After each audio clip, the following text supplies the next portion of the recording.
Terima kasih Pak Ganjar. Pertanyaan ini terkait dengan kinerja Kementerian Pertahanan.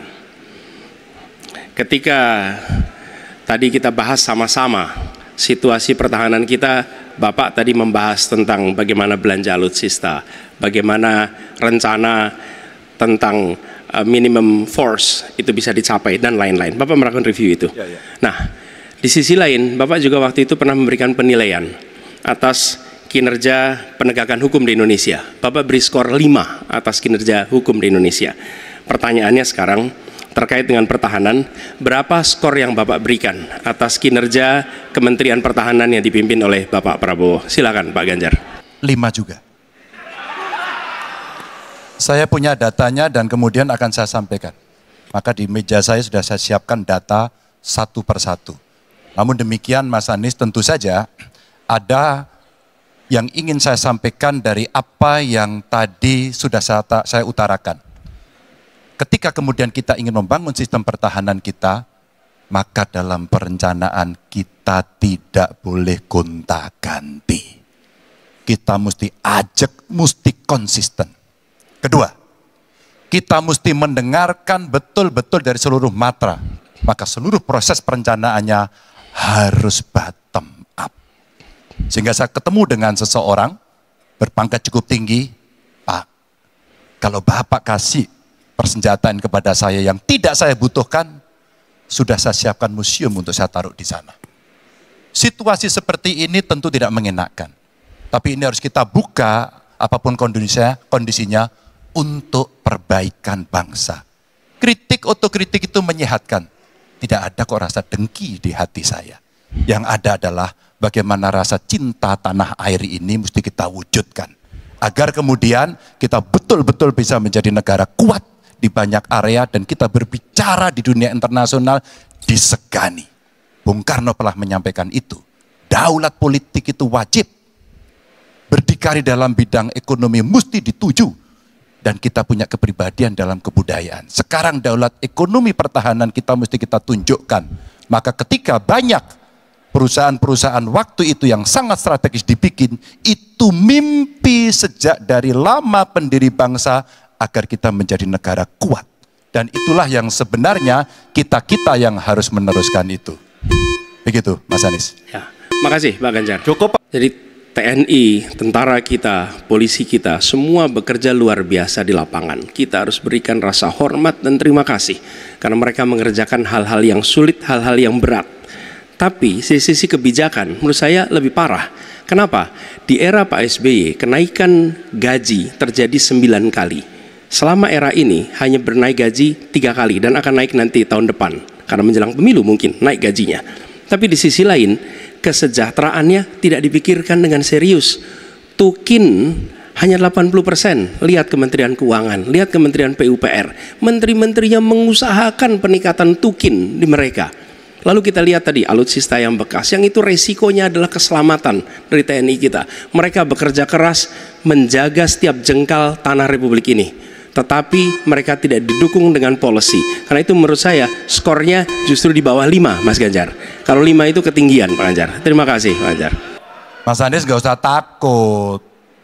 Disebut aja angkanya berapa gitu loh. Kayak saya gitu loh. Jangan di bawah 5, sebut aja berapa. 11 Mas. Dari 100. Oke. Ini sedikit ngajari kendel Mas Anies biar berani. Apa yang kemudian saya lakukan dari jawaban saya untuk membela para TNI kita? Saya bersama mereka. Saya mendengarkan, saya berkeliling Indonesia, saya mampir bertemu di rumah-rumah mereka, di asrama-asrama mereka. Maka kami tidak mau kalau kemudian mereka, mohon maaf, bertempur dan mati sia-sia. Saya tidak rela. Maka itulah yang saya bela.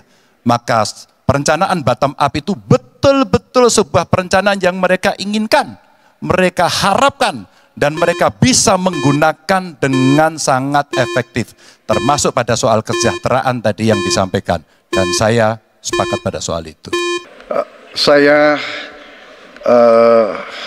cukup kaget karena beberapa hari yang lalu calon wakil presiden Bapak menyampaikan bahwa negara kita tidak dalam keadaan perang, sehingga untuk apa kita harus beli alat-alat perang.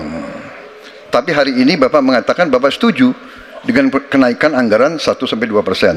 Jadi itu saya minta ketegasan. Yang kedua, ya sekali lagi data-data yang Bapak pegang adalah keliru, dan juga Pak Ganjar tadi juga banyak kelirunya. Saya sangat transparan, dan semua partai yang mengusung Bapak Profesor Anies mendukung APBN, berarti mendukung program saya,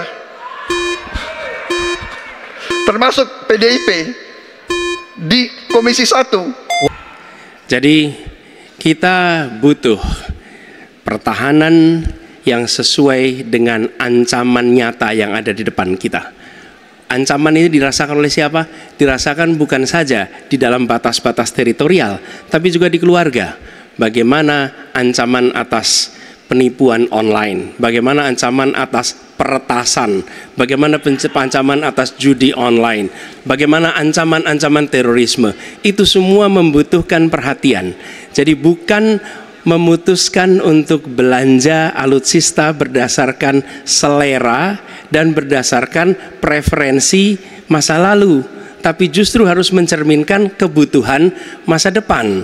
Inilah yang menurut kami penting. Ya, anggarannya perlu kita tingkatkan, tapi jangan keliru, ancamannya juga mengalami pergeseran. Jadi itulah sebabnya mengapa kita melihat perlunya ada strategi yang baik. Supaya apa? Supaya kekuatan yang kita miliki mereka bisa bekerja dengan optimal, tidak sia-sia. Lalu Pak Prabowo yang saya hormati, ini bukan soal pribadi, ini soal negara, ini soal policy. Penjelasannya ya di tempat ini, bukan di ruang-ruang tertutup yang tidak diketahui oleh publik. Justru kalau Bapak ketahui datanya salah, tunjukkan di tempat ini sehingga publik bisa mengetahui, bukan dalam pertemuan-pertemuan lain yang tidak jelas dari mana kita bisa menilai akurasinya. Jadi menurut hemat kami, bila ada di antara kami yang faktanya keliru, Bapak tunjukkan. Tapi kalau Bapak tidak menunjukkan, berarti memang faktanya benar. Itulah kenyataan yang ada di lapangan. Dan ini juga yang selalu kami gunakan. Kami gunakan fakta-fakta itu. Itulah sebabnya, Pak, kami melihat penting sekali untuk kita tenang, dingin, jangan emosional dalam menghadapi persoalan-persoalan kenegaraan, dalam menghadapi persoalan-persoalan pertahanan. Demikian jawaban kami. Terima kasih. Pak Anies, saya tidak bicara tertutup, saya bicara di Dewan Perwakilan Rakyat Komisi 1, di mana semua partai yang mengusung Bapak hadir dan menyetujui yang saya ajukan. Jadi, dan juga sekarang waktunya nggak ada, jadi saya mengundang kita bicara terbuka. Terbuka, silakan. Tapi saya ingatkan, Bapak cinta atau tidak dengan negara ini? Masa kita mau buka semua kekurangan kita, semua masalah kita buka di depan umum? Apakah itu pantas? Di negara yang baik, di negara maju, masalah rahasia ada, Profesor. Jadi bohong, saya tidak minta tertutup, saya terbuka. Komisi DPR terbuka. Tidak ada yang perlu dirahasiakan. Bapak Presiden menyampaikan, Bapak punya lahan lebih dari 340.000 hektar, sementara TNI kita, prajurit kita, selebih dari separuh tidak punya rumah dinas. Itu fakta, tidak perlu dibicarakan secara tertutup. Itu kekurangan yang harus kita perbaiki. Dan ketika tadi Bapak mengatakan, Bapak akan meningkatkan kesejahteraan. Pak, Bapak ini sudah Menhan selama 4 tahun, hampir 5 tahun, bukan calon Menhan. Jadi harusnya menunjukkan inilah yang sudah saya kerjakan, bukan mengatakan apa yang akan dilakukan. Nah, saya menyampaikan, bila saya ditugasi maka kenaikan gaji dilakukan tiap tahun. Maka perumahan prajurit TNI dipastikan dibangun sehingga mereka tidak perlu ngekos, tidak perlu mereka sewa, dan mereka bisa tenang. Mereka diminta mempertahankan setiap jengkal, tapi kita tidak memberikan tempat tinggal bagi mereka berdinas. Itu tidak benar, itu harus dikoreksi. Pak Prabowo, saya senang sekali Bapak memantik saya, data saya tidak benar. Silakan bantah data saya hari ini, Pak. Dan saya izinkan kalau ada staf mau bantu, silakan berdiri di sebelahnya. Izinkan. Pak, Global Peace Index kita menurut sumber Institute for Economic and Peace kita turun, Pak. Kalau mau di-close up boleh. Silakan. Saya bawakan ini dari rumah. Mari kita bicara data yang benar. Global Militarization Index kita, sumbernya Bonn International Center for Conflict Studies, turun. Semua skornya ada. Kapabilitas militer kita, ini dari Law Institute Asia Power Index, turun. Proporsi anggaran pertahanan kita, sumbernya IISS Military Balance Plus, turun. Pak Prabowo, saya mau bertanya kepada Bapak, termasuk kemudian capaian MEF kita hanya 65,49% dari target 79%. Mengapa terjadi penurunan dan apa solusinya? Waktu habis. Jadi Pak Ganjar, saya sudah buat rencana, tetapi yang menentukan termasuk Menteri Keuangan. Dan masalah yang kita hadapi, tolong ya, saya memang sudah jadi Menteri Pertahanan 4 tahun, tetapi kita diganggu oleh COVID 2 tahun, di mana terjadi refocusing. Jadi banyak yang kita ajukan tidak disetujui oleh Menteri Keuangan. Jadi sebagai seorang menteri, sebagai seorang team player, saya harus loyal. Jadi ya saya tidak banyak bicara di depan umum ya. Tapi data-data yang Bapak ungkapkan masalah pesawat bekas ya. Saya ingatkan Bung Karno waktu menghadapi Irian Barat, seluruh alatnya bekas. Pak Ganjar, Bung Karno, seluruh pesawat terbang, kapal selam, cruiser, destroyer, semuanya bekas. Ya, jadi kita juga masih pakai banyak sampai sekarang pesawat bekas. Jadi banyak data Bapak, mungkin niat Bapak baik, tapi mungkin tim Bapak, staf Bapak itu keliru memberi masukan. Ya, jadi dalam alat perang saya katakan bukan baru dan bekas, tapi usianya. Kalau pesawat flying hours ya. Dan tentunya kita pasti mau yang terbaik untuk prajurit kita ya, tapi kita harus loyal kepada yang lebih besar. Covid, ada krisis Ukraine, pangan naik, BBM naik. Kali ini Bapak tidak menjawab sama sekali pertanyaan saya, Pak. Saya pengen data yang Bapak katakan salah, data pertahanan Anda ini, Anda pertahanan saya, silahkan Anda bantah di sini. Bapak tidak mampu membantah dan Bapak menjelaskan pesawat bekas. Saya tidak pernah berbicara pesawat bekas dalam pertanyaan saya. Minimal saya bertanya, tadi kalau Bapak, maaf, mendengarkan terakhir, capaian MEF kita hanya 65,49% dari target 79%, dan ini mengkhawatirkan karena akhir tahun ini sudah harus selesai.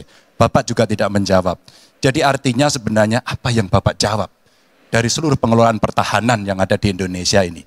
Sungguh-sungguh saya meragukan itu karena data ini kemudian Bapak tidak mampu membantah di sini. Bahkan saya sudah memberikan ruang terbuka, kalau ada staf yang bisa membantu silakan berdiri di sini.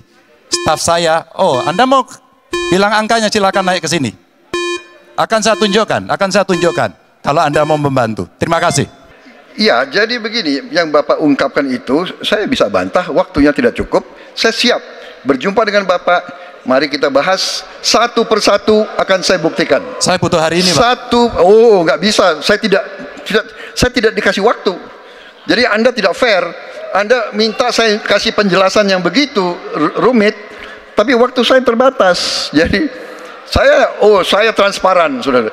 Dan yang saya katakan, kalau kita bicara MEF itu mulai dari berapa periode yang lalu.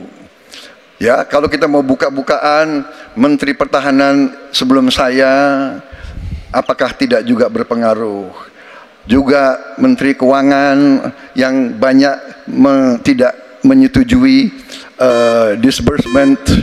Jadi mari kita diskusi dengan baik sebagai negarawan dan tidak mencari-cari hal-hal yang keliru.